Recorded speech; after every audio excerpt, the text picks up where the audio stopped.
Good evening and welcome to DTV, television by Democrats, for Democrats, and often about Democrats. My name is Kellie May, and I'm currently the Secretary of the Knox County Democratic Party, and I also served as a field organizer in the 2018 midterm elections, and I will be your host this evening. My guests are Uriah Ritchie and Jack Vaughn, here digitally with us via Zoom. And they have, for the past several months, been organizing and supporting Democratic candidates in Knox County who are campaigning for the Tennessee General Assembly, the U.S. Congress, and the U.S. Senate, along with several local elections. So tonight we want to hear about what they've been doing to support our local candidates and what they think we can do in our next campaigns to help our candidates even more. So Jack and Uriah, welcome to the Democratic TV. Thank you. I want you to tell our audience a little bit about yourself and what you did before working with the local Democratic Party. And Uriah, do you want to start us off here? Sure. Thank you for having me. Thank you for hosting tonight. My name is Uriah. I am a recent graduate of the University of Tennessee, Knoxville. I graduated with a dual degree in Africana Studies and Sociology with a pre-law focus. So law school is the goal. COVID, like it has done with everything else, has kind of put that on pause for a little bit. But I am very glad to not be in school right now and to be taking part with the Knox County Democratic Party. There are so many problems, to put it mildly, in our community. And they affect me personally, and I see how they specifically affect marginalized groups. And I wanted to do something about it because I don't have to take it. We don't have to take it. If anything, we should be fighting against it.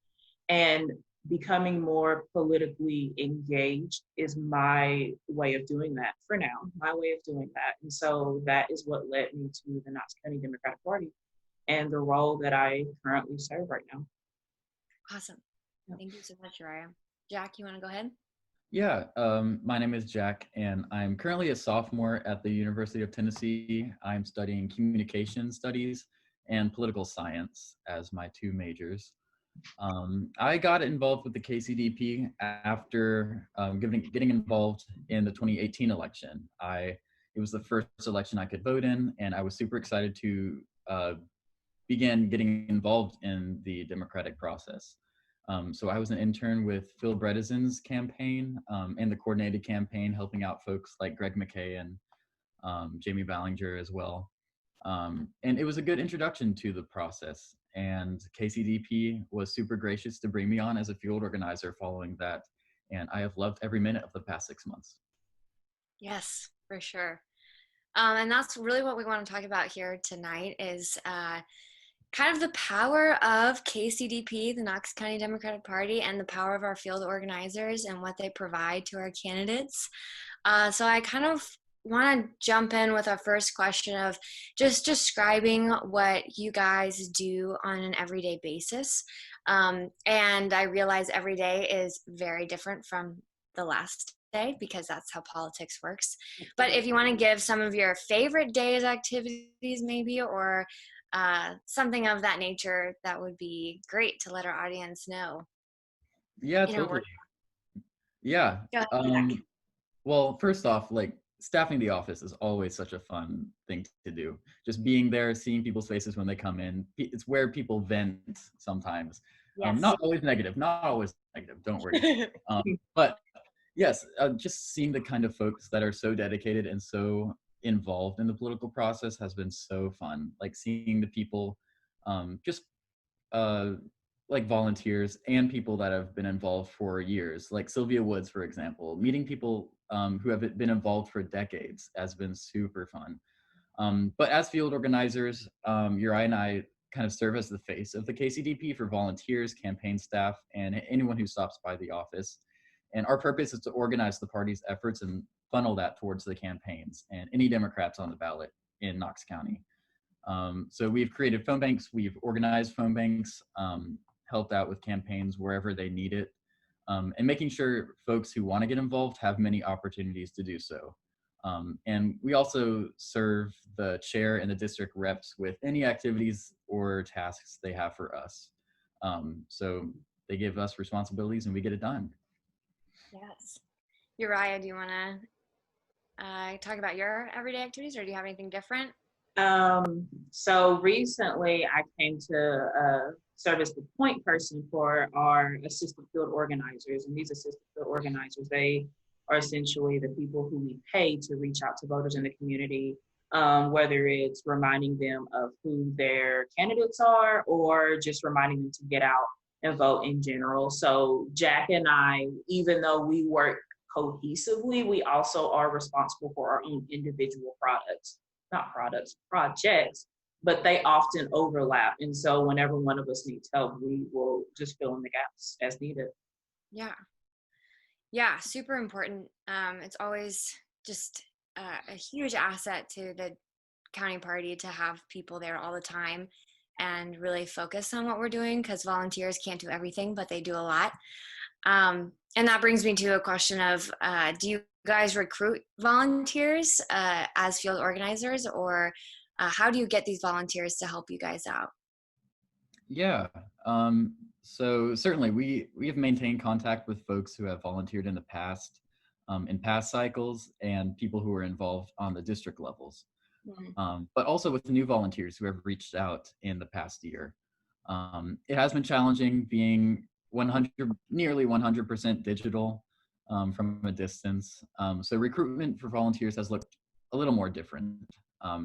So it's been a whole lot through social media and through our emails as well. So it's been very different. It hasn't been going out into the community, getting volunteers through canvassing. So it has looked different. But yes, we do recruit volunteers. We have opportunities for them in all of the campaigns. We are more than happy to plug people in where they see best and where some of the priorities are. Yeah. And I was going to ask, what campaigns are your priority campaigns? Uriah, do you want to jump in? Yeah, so we more so try to fill in the gaps as needed than prioritizing one campaign or one candidate over the other. And some weeks, one campaign could need help with making phone banks and literature and figuring out like an event for that Saturday. And then other weeks, we may not have much to do for that specific candidate at all. And we have like shifted our attention and our efforts towards another candidate. So we try to meet their needs as they arise, more so than giving priority to the candidates on the ballot. Right. Yeah. And do you guys meet regularly with these campaigns staff and the personnel that's running these campaigns? Yes, we typically do. And whether, and that also varies on each candidate's needs and their availabilities, because a lot of our candidates still have their regular careers, their regular jobs that they are doing. Our candidates are still people just like us, and they still have lives. So whenever we are able to meet, yes, we do. And it just depends on, if the candidate needs us that particular week. But we do also have regular check-ins just to make sure that everybody's on the same page. What can we be doing to assist you all? What's going well? What's not going well? We also do have a bi-weekly candidate check-in that we currently have for this election cycle. So every other Sunday, all the candidates and Matt, Jack, and I get together, and we basically just have like a very informal meeting about what's going well, what's not going so well, and what can we be doing better. Awesome. Yeah, and that is really the crux of running as a candidate, is the idea that maybe you're going to be left alone, or that you won't have this needed support. And one of the purposes of this whole meeting is to show in 2022, even for candidates who want to run, that we as a party really value putting our assets towards making sure candidates who have normal lives, just like you said, be supported through their campaigning activities. But that also brings up the interesting point that this is not a normal year, which Jack talked about. And I'd love to hear some of the parts where you guys were like, man, this would be much easier if we didn't have COVID. What were the sticky points, I guess, to you all? Yeah. So number one, we haven't been able to canvass at all, going door to door and having conversations with voters in person. That has been the biggest challenge, because it's proven that that's the most effective way of getting out the vote and touching base with swing voters and having conversations about our candidates in that way. So that brought us next to phone banking, which we can't do in person as well either. But people have, some of our volunteers have been doing a huge job of doing phone banking on their own pace at their own time at home as well. Um, and having events has been a challenge. We haven't been able to do any large scale events. Our one socially distanced one at Danny Mayfield Park was a success. It still wasn't the same, having people stay apart and everything. So events, that was a big toll that was taken from the current pandemic.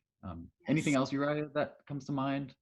I would say staffing the office, like as of right now, our hours are limited in comparison to what it would normally look like if we had a COVID-free life like we did a year ago. You know, I missed that life, and I think we all took it for granted a little bit.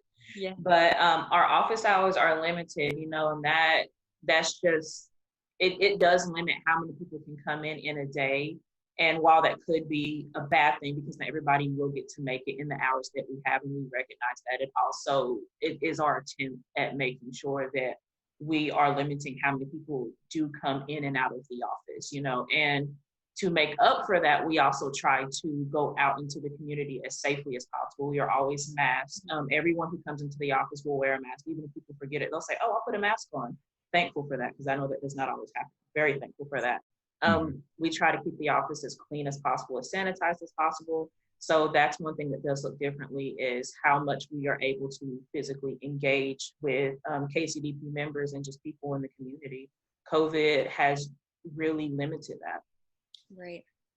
Yeah, and that brings up the interesting bit how canvassing and just having that contact in person with a voter is so crucial to campaigns. And it's truly been stripped from a lot of our field organizing efforts this year. But you all have done an incredible job building it back in so many other ways. And I know the volunteers who have dedicated all their time to do the things that are, you know, more maybe risky are we really appreciate them as well. So I guess we'll move on to another little question here. I guess training is, when I was a field organizer, it was something that was brought up a lot to people, how you train people to do VoteBuilder access or virtual phone banking or anything like that. So I'm wondering, do you guys provide this training? Did you go to different districts? How did that work out this year? So yes, we do train our volunteers, and just like we are having this meeting over Zoom, that's what a lot of our training sessions look like. They're held virtually, and if something is done in person, it is always socially distanced. And we always try to ensure that everyone is protected, because safety and healthy are priority. They take priority over anything that we are doing. So we do train our volunteers, and depending on the project, we always ensure to include instructions and also explain those instructions. So for example, postcards, and how we have scripts included with the bundled postcards. Even though it is pretty self-explanatory, I still try to make sure that our volunteers understand what they are doing. Jack and I think we do a really good job of that, of making ourselves available if our volunteers do have any questions about whatever project it is that they may be working on. And we do have a lot of pro volunteers who will come in. They're like, "I've done this before. Just tell me what to do and I'll do it." And they're great. They know exactly what they're doing. So sometimes training is not needed, but we try to make sure that they understand what they're doing. And we also try to make sure that they know how much we appreciate their help, because this is a lot of work, and it doesn't get done with just two people. It really does take a community.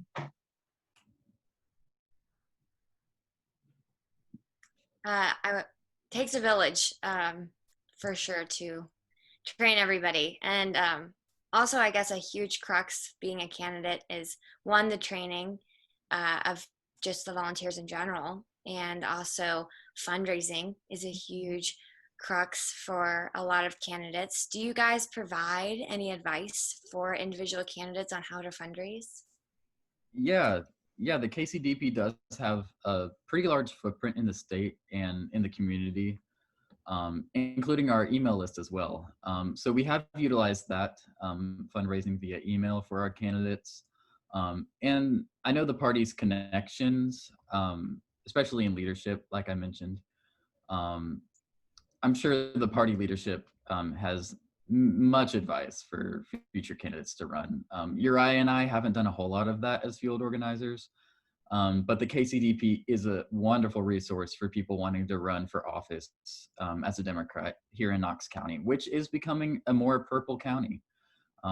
We flipped District 1 for County Commission. We're looking to flip many more in the State House as well this cycle. So I'm looking forward to the future of Democrats here in Knox County. Oh, yeah. Do you guys want to talk about it all, the most competitive races here in Knox County and your hopes for them in about a week, which is crazy? Yeah. The most competitive race. What do you think, Jack? Probably House District 18. Yeah. Because in 2018, Greg McKay ran a great campaign against Martin Daniel, the incumbent, and he only fell about 700 votes short. So that has been an obvious target for both the county party and the state party, and from people outside of the state have pitched in there as well. So Virginia Couch has run a great campaign there in House District 18 in West Knoxville. So that's a key one, certainly. Yes. Yeah, for sure. Yeah, and it's very interesting how I feel like this bump in Democratic just engagement in general has really been happening since 2016. So I guess it's a weird, thankless act of everything that's going on, is that it's really engaged people very highly in what's going on even in local politics, because it is what really affects people every day, is just what goes on in your backyard. One of the questions here is, should the KCDP maintain at least one part-time staff person to make a stable party? And this is something that I've pushed for in the past. And as Jack was saying, with fundraising, a special shout out to Shannon Webb and Matt Shears for doing an amazing work with all of our financials and getting so much money in the door the last year, basically. And then before that, Emily Gregg and Linda Haney for sure. But with all that money, you want to spend it. You don't want to keep it close to your chest. Do you guys think that we should spend part of that money on keeping a full-time person in our KCDP headquarters? I definitely agree. Everything costs money. That is just the world that we live in. Everything costs money. And so we are very grateful for any monetary contributions and support that we receive for the community. And the more the community pours into us, the more we are better able to serve the community. And having at least one part-time staff member throughout indefinitely, just to be a stable contact for the party, I think that could be very beneficial to both KCDP and the community. So as much as the community pours into us, we do want to make sure that we are giving back and serving the community where it's needed. Yeah, I definitely agree with both of you on that one. The leadership of the KCDP is primarily made up of volunteers. I know the chair receives a very tiny paycheck, but everyone else is completely volunteers. And oftentimes people are working as well. I know the chair has a job, Shannon has a job, the treasurer. Kellie, you do as well.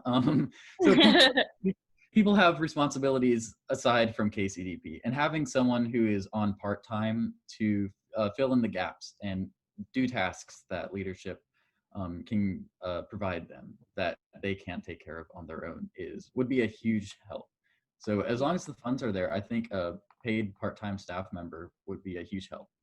Yeah, and that small salary Jack is talking about, or a small paycheck, is about $100 a month to cover gas and meetings with candidates that often before COVID took place in coffee shops and places like that. So it's not a huge bonus to being the chair. And that is, I think, a hard issue with the Democratic Party here in locally, is that to win seats, you have to have someone paying attention to them all the time. And doing that would be to pay someone to pay attention to them all the time, because again, we all have our own lives, sadly, to keep the lights on. So Yeah. a big part. One of the more fun things that I did as a field organizer was design literature and stuff of that nature. Have you guys been designing literature this year for our candidates? And tell me a little bit about the distribution and the design process and stuff like that. Yeah, so Jack and I, we take turns designing things for social media, for postcards and door hangers or events that are coming up. We have a platform that we use for it called Canva. Canva is really fun. I got to play with it a lot when I was in RA at UT, and that's where I was introduced to it. So people may think that we're pros, but I'm like, I get on there and I play with it. And I make sure that it looks attractive to the eye, and we roll with it. So we do design literature for the various candidates. And if they need help with something, if they're not maybe tech savvy or they just need a second opinion on something, then that's where Jack and I step in. And that is one of the more fun things to do with this role. Yes. Yeah. Jack, do you have any other fun parts of this role that you didn't really know that you would be doing, but now it's when you hear that you have to do it, it's kind of a relief. Or at least maybe used to, not in the last week of elections probably, but Yeah, right. Yeah, Canva has been super fun to work with, making graphics for get out the vote season, making literature, making the door hangers for House District 18. A lot of fun. yeah. And doing the yard signs, the Biden-Harris yard signs. KCDP made 2,500 of those and got those out over the past 3 months or so. So that was also a fun project that I didn't really expect to be doing. Yes. It was a great fundraiser as well. I think we netted over $15,000 Yeah. just in merchandise sales, Mm. which has been a huge help. And so, Yeah. yeah. You meet so many people too who come in for signs that you didn't think that you were going to meet. It's kind of and that brings me to maybe the least fun part, but also the most interesting was probably VoteBuilder. And for those who don't know, VoteBuilder is our database funded to us by the DNC and other organizations, and that collects all of our voter files to allow us to target specific voters who might want to hear our message and know more about the campaign that we're pushing. But do you guys, what are the trials and tribulations you've had maybe with VoteBuilder, or have you enjoyed it? Or maybe tell us a little bit about how other candidates have been introduced to VoteBuilder or tried to use it. It's just a little confusing, maybe, software. VoteBuilder is like cooking. If you know what you're doing, it's fun. Yes. It really, like if you Yeah. have an idea of what's going on, you're like, oh, I got it. But it was not always like that. Jack and I had to be trained ourselves in using this new platform. And once you figure it out, it can be very helpful in making lists and, reaching out to people in the community. So VoteBuilder, once you figure it out, it is a great resource to use. And even once you have it figured out, you don't ever have it fully figured out. It's always Yes. you always learn something new. Wouldn't you agree, Jack? You're always learning something new with Yeah, VoteBuilder. it's always something new. Yeah. VoteBuilder's been a fun platform to learn about, but I still feel like I only know about 30% of what you can do on VoteBuilder. Yeah.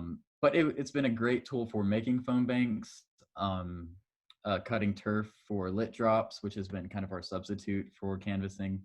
But yeah, there have been some trials and tribulations for Yes. sure.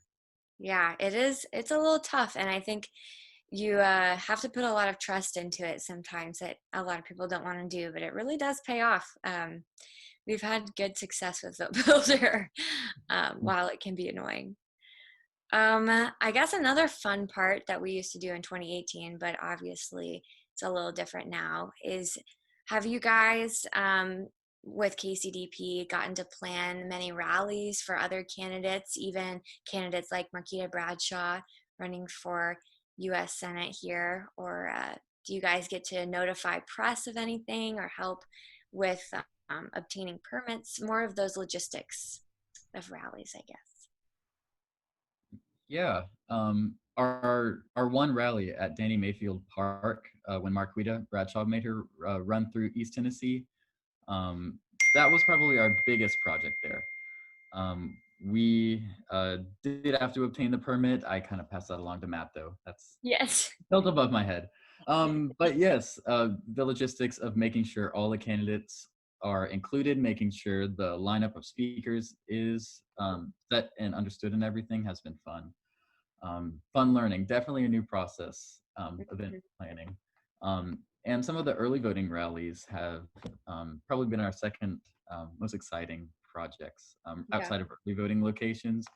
We did it about probably 2 times in the August elections, and we've probably had 5 or 6 around the county at the 11 early voting locations, and that's been a huge fun. Seeing people just drive by with their thumbs out the window, buying yard signs. It's like a drive-through service. It's kind of been like mobile office hours. Yeah.